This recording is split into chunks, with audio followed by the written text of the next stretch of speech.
veux t'adorer. Seigneur, je veux t'adorer. Oh, je veux t'adorer. Seigneur, je veux t'adorer. Je veux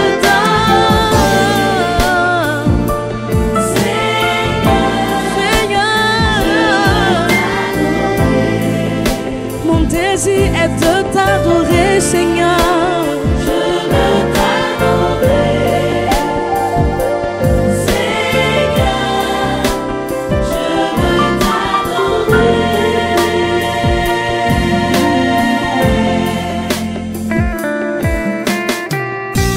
Les fondements, les entourants, partout. C'est pas seulement les péchés de nos parents, mais nous-mêmes aussi. Nous faisons aussi des mauvais choix qui automatiquement nous introduisent dans des mauvais fondements. Quelqu'un m'écoute? Quelqu'un m'écoute? Gloire à Dieu.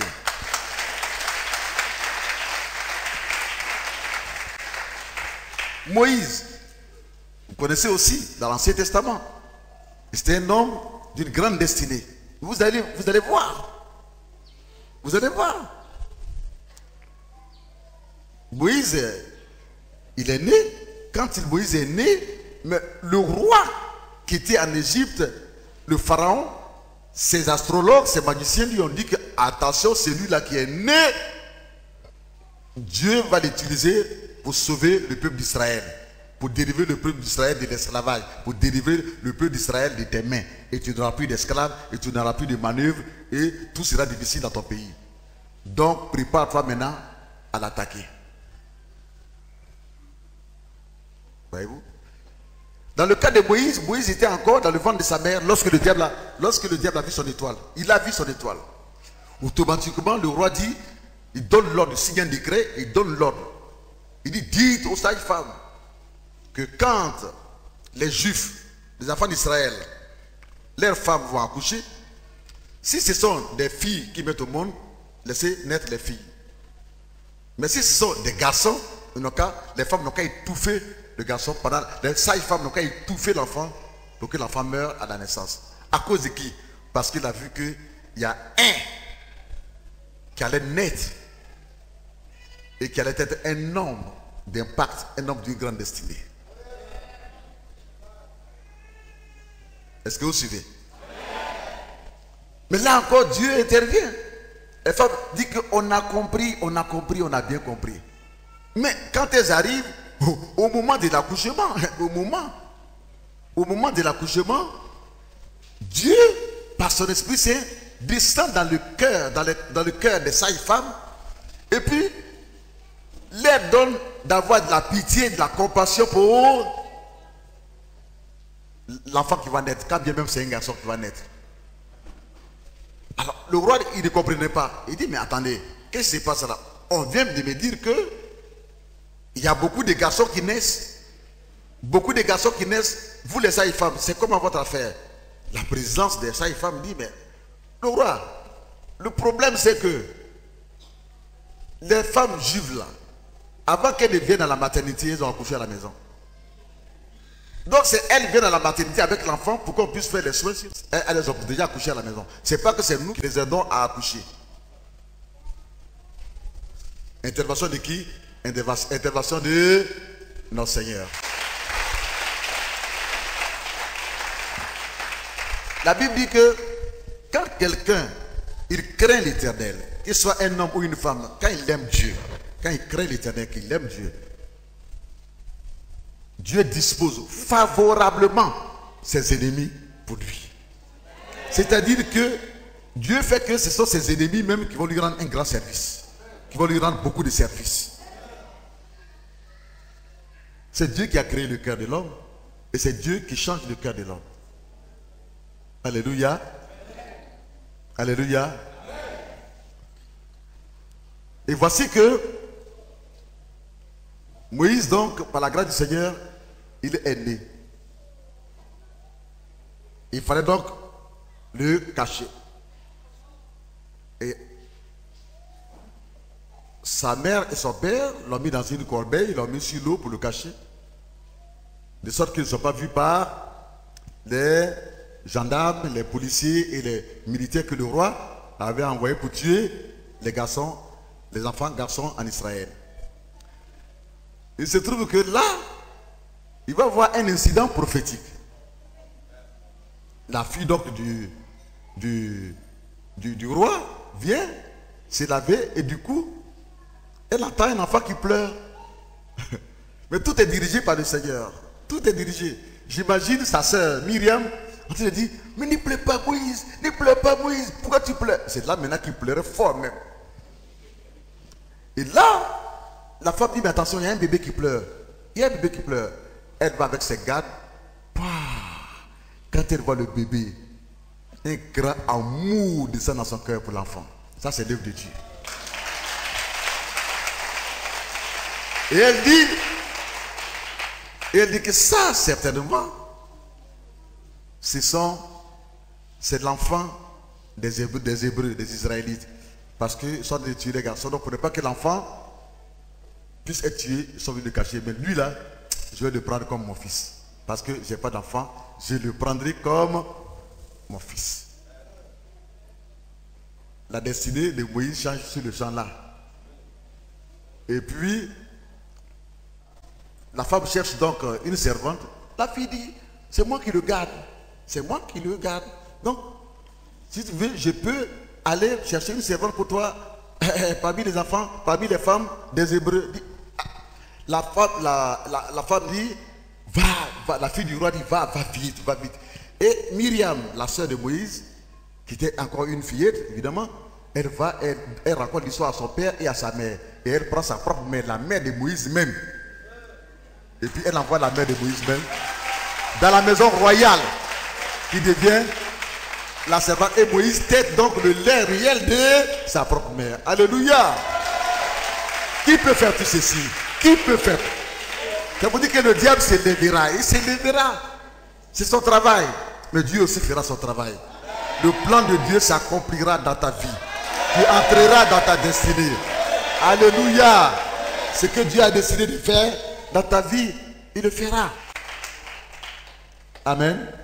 Parce que ce n'est pas une autre personne, c'est toi qui l'as choisi. Que tu sois un homme, que tu sois une femme, c'est toi qu'il a choisi. Ce n'est pas une autre personne. Ne dis pas que pourquoi c'est moi qui l'ai choisi. C'est toi qui l'as choisi. Ce n'est pas pour délivrer toi seul, mais il veut t'utiliser pour changer beaucoup de choses dans la maison, dans ta maison familiale. Parce qu'il y a une situation dans ta maison familiale. Les femmes ne se marient pas. Les hommes n'ont pas du travail. Quand ils ont le travail, ils ne durent pas dans le travail. Il y a une situation dans ta maison. Les gens meurent prématurément dans ta famille. Il y a une situation qui prévaut. Même quand les gens sont mariés, les hommes ou les femmes n'arrivent pas à avoir d'enfants. Et toi, tu viens de connaître le Seigneur. Tu viens d'écouter des messages. Tu écoutes des messages sur la délivrance. Ça veut dire que c'est toi qui a reçu ces messages et qui a été délivré. Et aujourd'hui, tu es marié. Aujourd'hui, tu as des enfants. Ça ne s'arrête pas là. C'est toi aussi que Dieu veut oindre et utiliser pour délivrer ta famille, pour délivrer ton village, pour délivrer ta nation.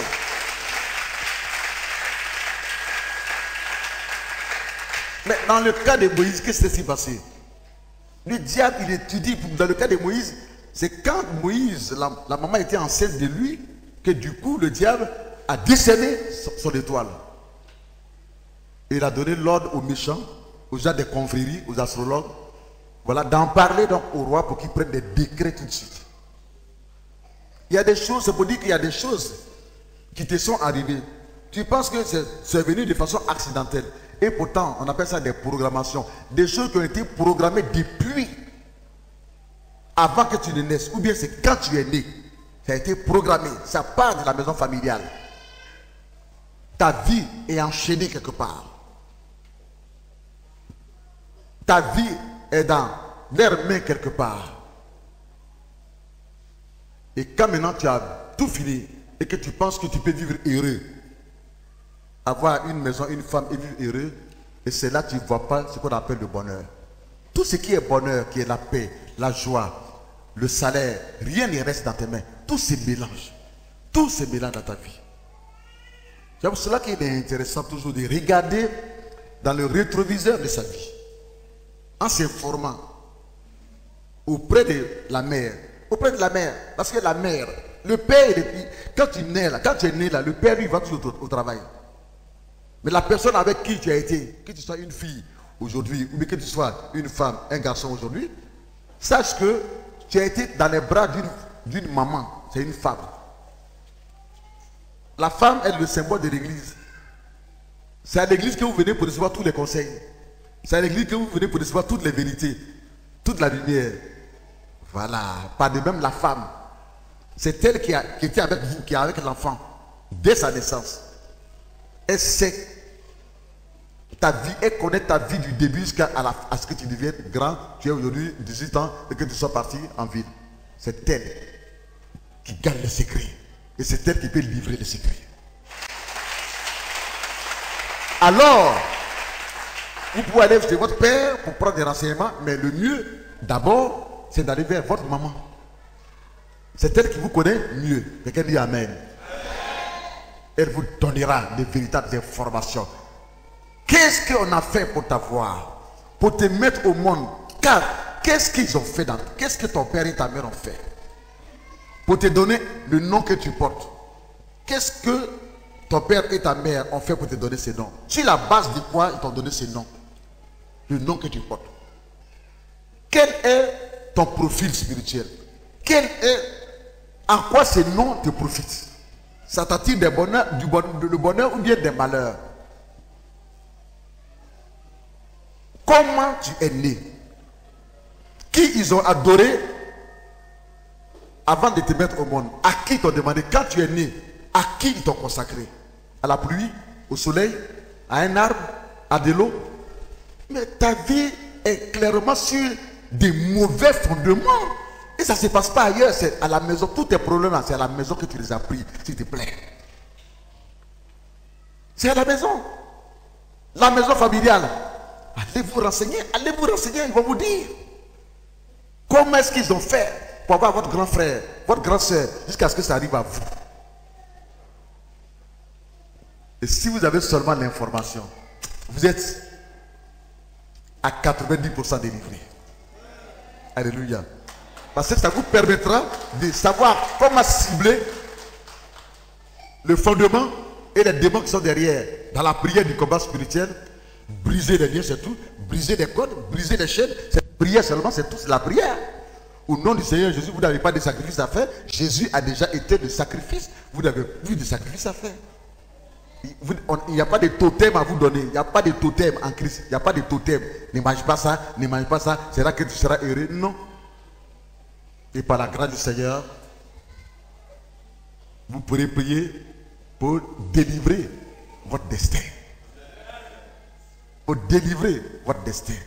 Sinon, si ce n'est pas délivré, les mêmes causes produiront les mêmes effets. Vous allez faire tel concours, vous allez faire tel travail, vous allez faire tel projet, vous allez faire telle entreprise. Au bout d'un certain, toujours, quand c'est la 3e année, toujours quand c'est la 5e année, tout s'écroule. Tout s'écroule. Réfléchissez-en, réfléchissez-en, réfléchissez-en. À partir de cet instant, comprenez que vous êtes sous une mauvaise emprise. L'emprise de la malédiction familiale qui a pris naissance en vous à partir des mauvais fondements sur lesquels vous êtes nés, sur lesquels vos parents ils vous ont mis au monde. Qu'est-ce que vos parents adoraient avant de vous mettre au monde? Mais écoutez, vous avez vu, si c'est un serpent qu'ils adoraient, dites cela dans la prière et incendier ce serpent et son autel. Si c'est un caillouman, si c'est l'eau, si c'est un poisson, si c'est un animal, quand même, vous avez grandi dans la maison familiale, vous avez vu. Donc vous avez un minimum d'informations. Enfin, c'est pour dire que ne vous amusez pas avec votre vie. Ne vous amusez pas avec votre vie. Vous avez une grande destinée. Tout le monde dit que vous là, Quand on était à l'école, vous étiez le premier. C'est ce que vous, les gens de votre génération disent. Mais comment se fait que vous broyez du doigt? Les derniers, ils sont sur les chevaux, les esclaves, à l'école, ceux qui étaient les derniers, ils sont dans les ministères, ils sont devenus des cadres, ils prospèrent, ils sont bénis dans leurs maisons, dans leurs foyers. Et puis vous, tout vous échappe, vous. Donc tout le monde, même les professeurs, les maîtres et les professeurs, voyez l'étoile briller. Aujourd'hui, vous êtes le dernier. Levez-vous s'il vous plaît. Réveillez-vous s'il vous plaît. Sortez de votre sommeil. Ressuscitez en Christ. Sortez de votre mort spirituelle. Devenez véritablement des chrétiens conquérants. Des chrétiens conquérants. Allez à la conquête de vos bénédictions confisquées. Arrachez-les au diable. Réclamez-les au diable. Catapultez-les dans les lieux arides. Au nom du Seigneur Jésus. Parce qu'en Jésus, vous êtes plus que vainqueurs. Je voudrais terminer par le fait que, par cette réalité que nous connaissons tous, quelqu'un, il n'a pas fait histoire avec quelqu'un. Mais on met l'argent, 1 milliard, et on dit, vous n'avez qu'à faire palam. On appelle ça la boxe. À cause de l'argent, de palam, on dit, ils n'ont qu'à se regarder puis se donner des coups de poing.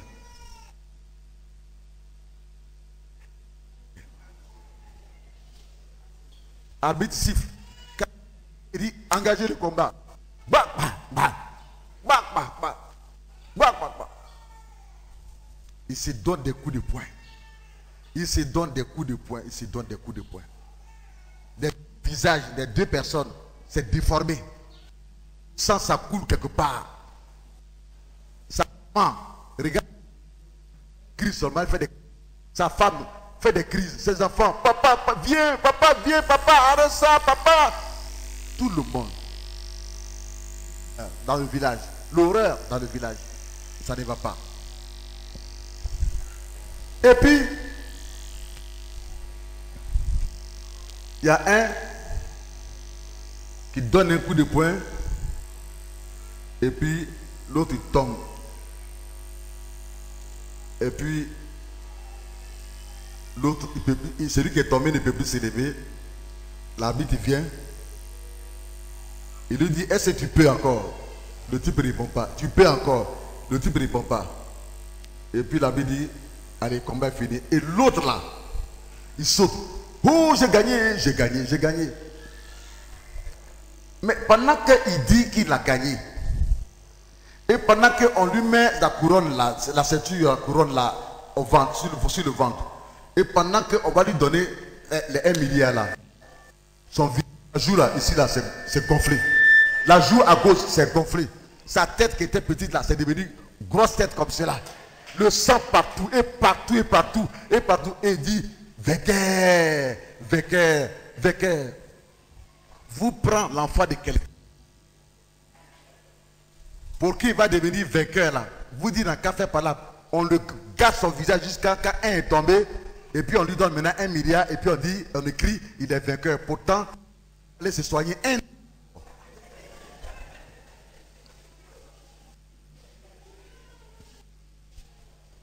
Adversaire contre adversaire.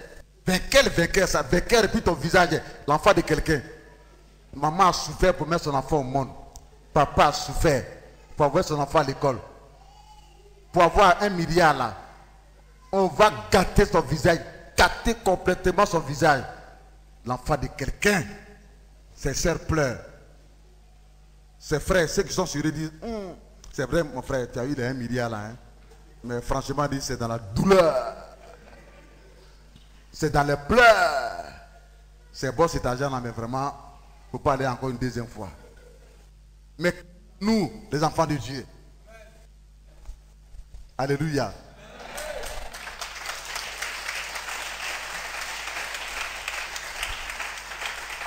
Jésus a pris sur lui nos douleurs, nos blessures, nos cicatrices, nos malédictions, nos maladies. Il a tout pris sur lui. il est le sacrifice qui a été déjà fait. Pour ne plus que nous ayons une vie de douleur, de pleurs, une vie de sang à nouveau, pour ne plus que nous soyons des sacrifices à nouveau. Oh, le boxeur là, il a sacrifié ses yeux, il a sacrifié son nez, le sang coule partout, il a sacrifié sa tête, il a sacrifié ses joues, ses dents même, il y en a qui sont sautés avant d'avoir les 1 milliard. Mais quant à nous, enfants de Dieu, c'est gratuitement que nous recevons cette vie que Jésus nous donne, qui est plus que des milliards. À cause de cela, la Bible nous dit,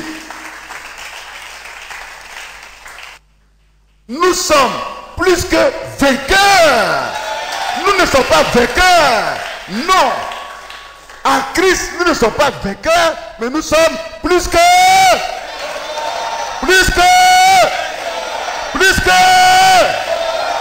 Oh, le boxeur dit, il est vainqueur. Mais toi qui n'as pas combattu, moi qui n'ai pas combattu, des grâces. La grâce de Dieu a abondé sur nous. Et il fait de nous des plus vainqueurs. C'est-à-dire qu'on est au-dessus même des vainqueurs. À cause de qui? À cause de Jésus. Est-ce qu'on peut acclamer Dieu?